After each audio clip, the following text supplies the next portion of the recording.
YouTube channel. तो कैसे हैं आप सभी? आशा करती हूँ आप सभी स्वस्थ होंगे, मस्त होंगे। मैं भी बिल्कुल ठीक हूँ। तो फर्स्ट ऑफ ऑल आप सभी को हैप्पी इंडिपेंडेंस डे, आप सभी को स्वतंत्रता दिवस की हार्दिक शुभकामनाएं। मैं अभी जा रही हूँ अपनी बेटी के डांस क्लास में। वहाँ कुछ प्रोग्राम है, मतलब कुछ कंपटीशन है, स्पीच का, डांस का, और बेटी ने दोनों में ही पार्टिसिपेट किया है। तो चलिए ब्लॉग में बने रहिएगा, स्पीच ज़रूर सुनिएगा, क्योंकि बच्ची है, बहुत मेहनत करके स्पीच उसने रेडी किया है। तो मिलती हूँ आपसे आगे चलकर।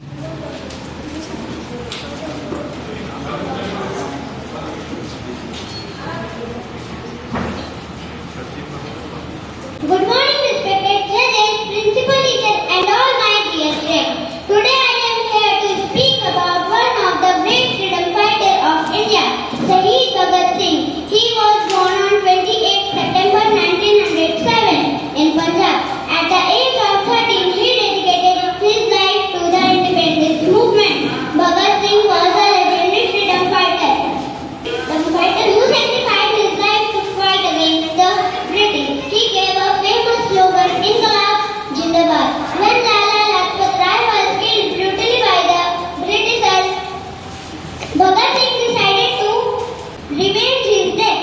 He was found guilty in the killing of a British police officer, and he confessed it, and unfortunately, he was hanged on 23 of March 1931 by the Britishers. He was only 23 years old when he was executed. He will be remembered forever. With this, I end my speech. Jai Hind. Thank you. Inqilab Jindabad. Program ख़त्म होने के बाद हम आ गए बच्चों को PM mall लेकर घुमाने के लिए। बेटी का डांस भी था, वो डांस भी की, बट मैं यहाँ डांस ब्लॉग में नहीं डाली क्योंकि सॉन्ग के वजह से कॉपीराइट मिल जाते हैं। तो इस वजह से मैंने बस उसके स्पीच को ही बस आपको सुनाया। और अब हम आ गए हैं पीएम मॉल में बच्चों को लेकर घूमने के लिए। आज के दिन क्या, ऐसे भी किसी भी त्यौहार में पीएम मॉल को बहुत ही अच्छी तरह से डेकोरेट किया जाता है, और बच्चों का काफ़ी ज़्यादा मन भी था आज यहाँ आने का। तो बस हम पहुँच गए पीएम मॉल के डेकोरेशन को देखने के लिए, और यहाँ आके हमने खूब मस्ती की, खूब इंजॉय किया। हाँ, थोड़ा हमारा बैड लक भी था आज, जो कि क्यों था ये आपको आगे चलकर पता चलेगा।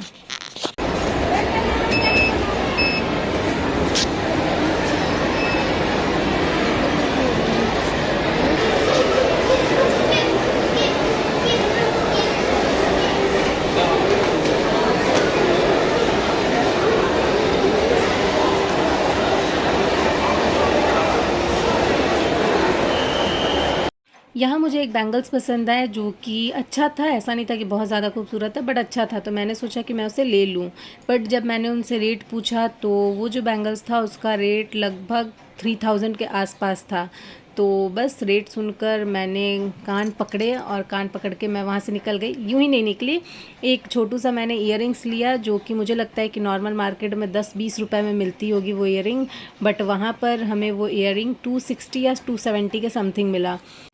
वहाँ से आगे बढ़ने के बाद हमने बच्चों के 1-2 खिलौने वगैरह लिए, और फिर हमने सोचा कि इधर उधर भटकने से अच्छा है कि चलकर हम एक मूवी देख लेते हैं, क्योंकि बहुत सारी मूवी रिलीज़ हुई थी, बट हमें जो देखना था वो था नरसिम्हा।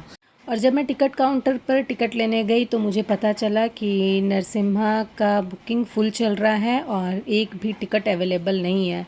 फिर हमने सोचा कि चलो हम दूसरी मूवी ही देख लेते हैं, बट दूसरी मूवी के लिए भी 5 बजे का कोई भी, मतलब एक भी टिकट बचा नहीं था। एक जो मेरे बगल में जो फैमिली है, वो फैमिली के ऊपर था कि अगर वो टिकट नहीं लेती है तो हमें 4 टिकट मिल सकते हैं, लेकिन अगर वो ले लेती है तो हमें नहीं मिल पाएंगे टिकट। फिर क्या, वही बैड लक, और हमें टिकट नहीं ही मिला, और फिर हमें पीएम मॉल में इधर उधर भटक कर वापस आना पड़ा। हाँ, डेकोरेशन हमने देखे जो कि बहुत ही खूबसूरत था, और डेकोरेशन का जो सबसे फेवरेट पार्ट था वो मेरा यही था। फिर हमने सोचा कि अब हम बच्चों को कुछ खिला पिला देते हैं। तो बच्चों से जब हमने पूछा कि उन्हें क्या खाना है, तो उन्होंने कहा कि वे आइसक्रीम खाना चाहते हैं। तो हम आ गए आइसक्रीम के स्टॉल पर बच्चों को आइसक्रीम खिलाने। यहाँ मेरे बेटे को लगा कि अंकल उसे आइसक्रीम दे नहीं रहे बल्कि ललचा रहे हैं, तो वो दौड़ कर रोने लगा, और जैसा कि वीडियो में आप देख भी रहे हैं, वो अपने पापा के गोदी में चढ़ के रो रहा है। पर मेरी बेटी बहुत इन्जॉय की, और उसके बाद हम सब ने मिलकर आइसक्रीम खाएँ।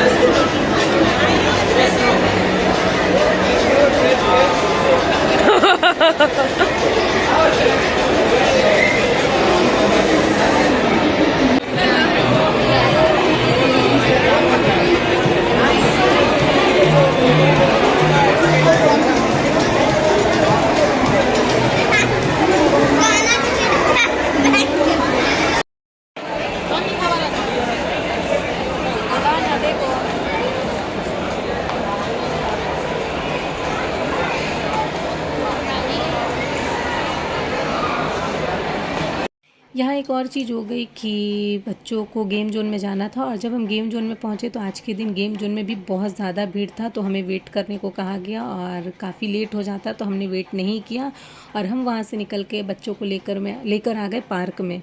बच्चों ने यहाँ पार्क में भी खूब मस्ती किया, खूब इंजॉय किया बच्चों ने। और उसके बाद बच्चों को लग गई भूख, क्योंकि काफ़ी देर से बच्चों ने कुछ भी नहीं खाया था। पहले हम बच्चों के ट्यूशन चले गए, वहाँ पे कुछ प्रोग्राम वगैरह हुए तो वहाँ भी नाश्ता तो मिला, बट बच्चों ने नहीं किया था।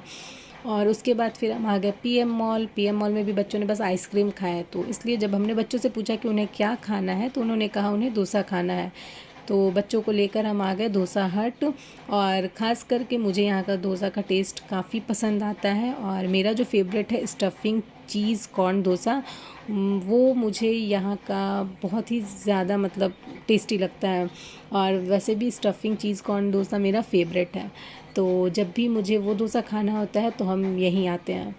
तो बस हम पहुंच गए और यहाँ बच्चों ने ऑर्डर किए डोसा के साथ साथ बर्गर भी, और हमने फिर फूड काफ़ी इंजॉय किया। और चलिए, अगर आपको मेरा ये ब्लॉग पसंद आया हो तो ब्लॉग को लाइक शेयर कमेंट ज़रूर कीजिएगा, और अगेन ब्लॉग ना भी पसंद आया हो तो भी लाइक शेयर कमेंट ज़रूर कीजिएगा, क्योंकि इससे मुझे मोटिवेशन मिलती है। मैंने इस ब्लॉग को काफ़ी लेट पोस्ट किया है, क्योंकि मैं भूल गई थी इस ब्लॉग को पोस्ट करना।